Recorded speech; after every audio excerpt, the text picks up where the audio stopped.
নমস্কার। কবি সুকুমার রায়ের কবিতা জীবনের হিসাব।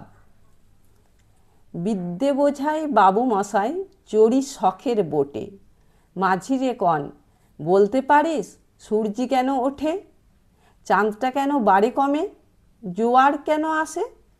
বৃদ্ধ মাঝি অবাক হয়ে ফেলিয়ে হাসে।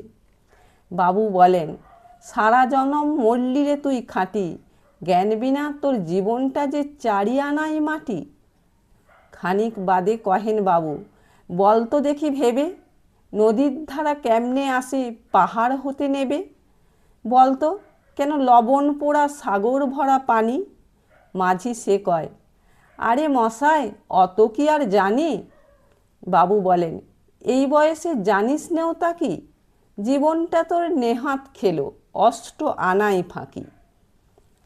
আবার ভেবে কহেন বাবু, বলতো ওরে বুড়ো, কেন এমন নীল দেখা যায় আকাশের ওই চূড়ো।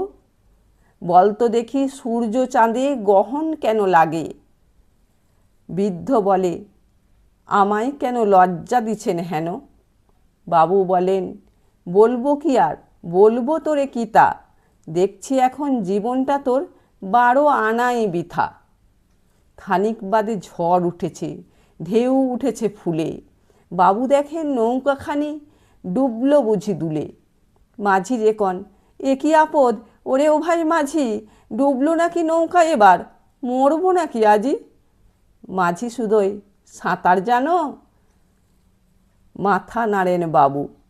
মূর্খ মাঝি বলে, মশাই এখন কেন কাবু, বাঁচলে শেষে আমার কথা হিসেব করো পিছে, তোমার দেখি জীবনখানা 16 আনাই মিছে।